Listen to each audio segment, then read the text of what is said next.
ಆತ್ಮೀಯ ಸ್ನೇಹಿತರೆ, ನಮಸ್ಕಾರ.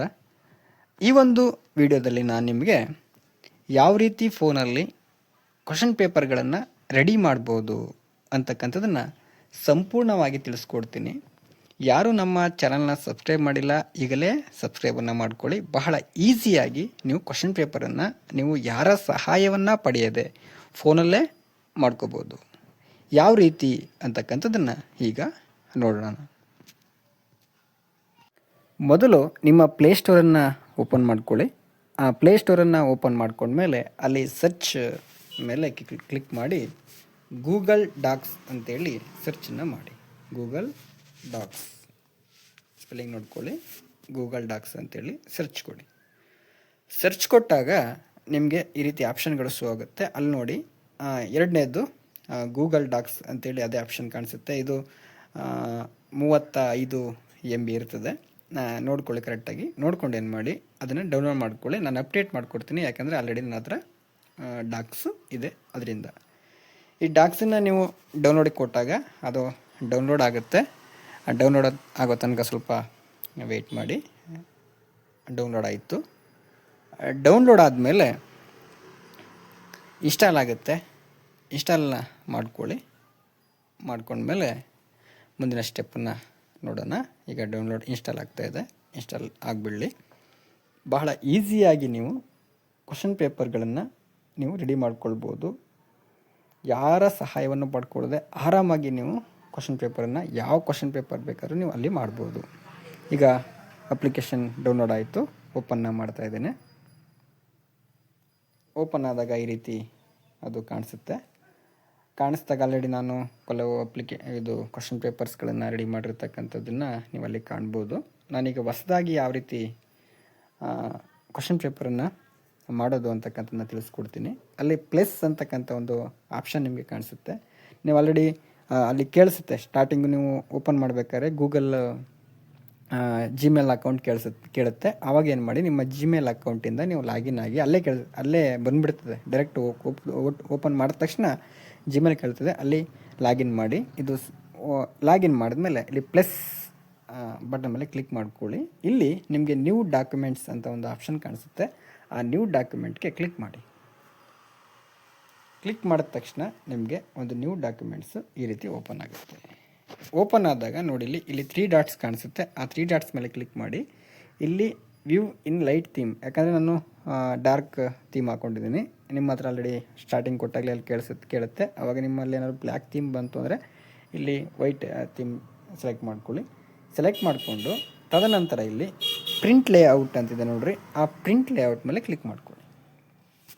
ಕ್ಲಿಕ್ ಮಾಡ್ಕೊಂಡ್ಮೇಲೆ ಈಗ ನಿಮಗೆ ಇಲ್ಲಿ ನೀವು ಟೈಪನ್ನು ಮಾಡ್ಬೋದು. ನಾನಿವಾಗ ಈ ರೀತಿ ರೊಟೇಟ್ ಮಾಡ್ಕೋತೀನಿ ಸ್ಕ್ರೀನನ್ನು. ಇಲ್ಲಿ ಪ್ರಿಂಟ್ ಲೇಔಟ್ ಬಂದಮೇಲೆ ಈ ರೀತಿ ಆಪ್ಷನ್ಸ್ ಆಗುತ್ತೆ. ಇಲ್ಲಿ ನೋಡ್ಬೋದು, ಇಲ್ಲಿ ನೀವು ಅಲ್ಲಿ ಒಂದು ಡಾಟು ಕಾಣಿಸುತ್ತೆ. ಈಗ ನೀವು ಮೇಲೆ ಕ್ಲಿಕ್ ಮಾಡ್ತಕ್ಕಂಥದ್ದು ನಿಮ್ಮ ಶಾಲೆ ಹೆಸರು. ಈಗ ಸರ್ಕಾರಿ ಪ್ರೌಢಶಾಲೆ ಅಂತ ಹೇಳಿ ಅಲ್ಲಿ ಕನ್ನಡ ಮತ್ತು ಇಂಗ್ಲೀಷ್ ಟೈಪಿಂಗ್ದು ನೀವು ಆ್ಯಪನ್ನು, ಲಿಪಿಕಾರ್ ಅಂತ ಒಂದು ಆ್ಯಪ್ ಇದೆ, ಅದನ್ನು ಡೌನ್ಲೋಡ್ ಮಾಡಿಕೊಂಡ್ರೆ ಕನ್ನಡ ಇಂಗ್ಲೀಷ್ ಎರಡೂ ಕೂಡ ಬರ್ತದೆ. ನೀವೇನಿಲ್ಲಿ ಇಂಗ್ಲೀಷಲ್ಲಿ ಕ್ಲಿಕ್ ಮಾಡ್ತೀರಾ ಅದೆಲ್ಲ ಕನ್ನಡದಲ್ಲಿ ಟ್ರಾನ್ಸ್ಲೇಟ್ ಆಗುತ್ತೆ. ನೋಡ್ಬೋದು ಇಲ್ಲಿ ಸರ್ಕಾರಿ ಪ್ರೌಢಶಾಲೆ ಅರ್ಕಲವಾಡಿ. ಯಾವುದೋ ಒಂದು ಊರು, ನಿಮ್ಮ ಊರು ಯಾವುದಿರುತ್ತೆ ಅದು ಹಾಕೊಳ್ಳಿ. ಅರ್ಕಲವಾಡಿ, ಮೈಸೂರು ಜಿಲ್ಲೆ.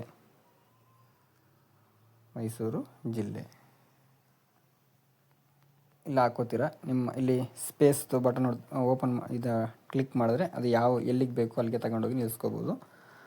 ತದನಂತರ ಕೆಳಗಡೆ ಇಲ್ಲಿ ನಿಮಗೆ ಒಂದು ಯಾರೋ ಮಾರ್ಕ್ ಇದೆ, ಅದನ್ನ ಕ್ಲಿಕ್ ಮಾಡಿದ್ರೆ ಕೆಳಗಡೆ ಬರುತ್ತದೆ.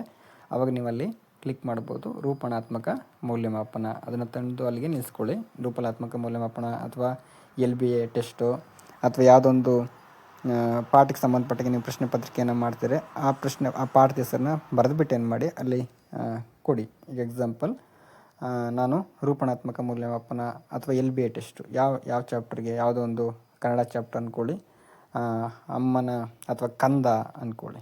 ಕಂದ ಅಂತಕ್ಕಂಥ ಒಂದು ಪದ್ಯದ ಘಟಕ ಪರೀಕ್ಷೆ.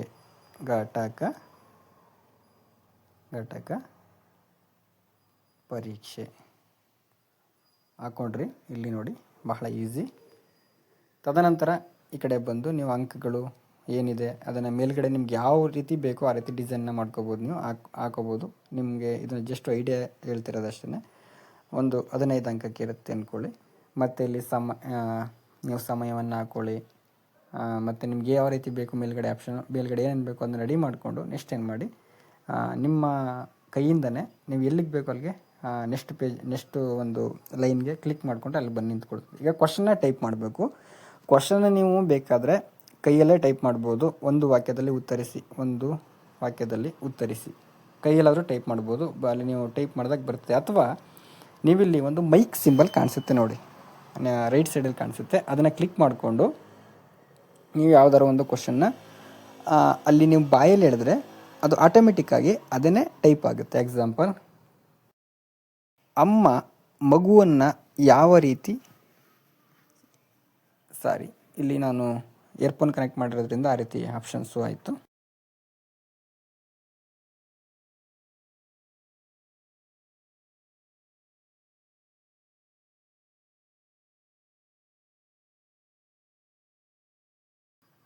ಅಷ್ಟು ಅಲ್ಲಿ ಟೈಪ್ ಆಗೋಯ್ತು ನೋಡಿ. ಅಮ್ಮ ತನ್ನ ಮಗುವನ್ನು ಯಾವ ರೀತಿ ಕರೆಯುತ್ತಿದ್ದಳು.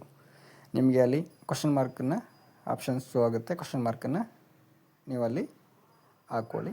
ಕ್ವಶನ್ ನಂಬರ್ 1 ಕೂಡ ನೀವಲ್ಲಿ ಹಾಕ್ಕೊಳ್ಳಿ. ಈಗ ಕ್ವಶನ್ನು ನೋಡಿ, ಒಂದು ನೀವು ಟೈಪ್ ಆದರೂ ಮಾಡ್ಕೋಬೋದು, ಅಥವಾ ನೀವು ಬಾಯಲ್ಲಿ ಹೇಳಿದ್ರೆ ಅದಾಗಿದ್ದು ಅದೇನಾಗುತ್ತೆ ಟೈಪ್ ಆಗುತ್ತೆ. ಈಗ ಇದು ಬೇಕು ನಿಮಗೆ, ಏನೋ ಸ್ವಲ್ಪ ಸೈಜ್ ಜಾಸ್ತಿ ಆಗಬೇಕು, ಅಕ್ಷರಗಳ ಸೈಜ್ ಜಾಸ್ತಿ ಆಗಬೇಕು ಅಂದರೆ ಇಲ್ಲಿ ನಿಮಗೆ ಕಾಣಿಸುತ್ತೆ. ಇಲ್ಲಿ ಅಂತಕ್ಕಂಥ ಒಂದು ಆಪ್ಷನ್ ಇದೆ ನೋಡಿರಿ. ಅದ್ರ ಮೇಲೆ ಕ್ಲಿಕ್ ಮಾಡಿದಾಗ ನಿಮಗೆ ಎಷ್ಟು ಟೆಕ್ಸ್ಟ್ ಸೈಜ್ ಬೇಕೋ ಅಷ್ಟನ್ನು ನೀವು ಜಾಸ್ತಿ ಮಾಡ್ಕೋಬೋದು.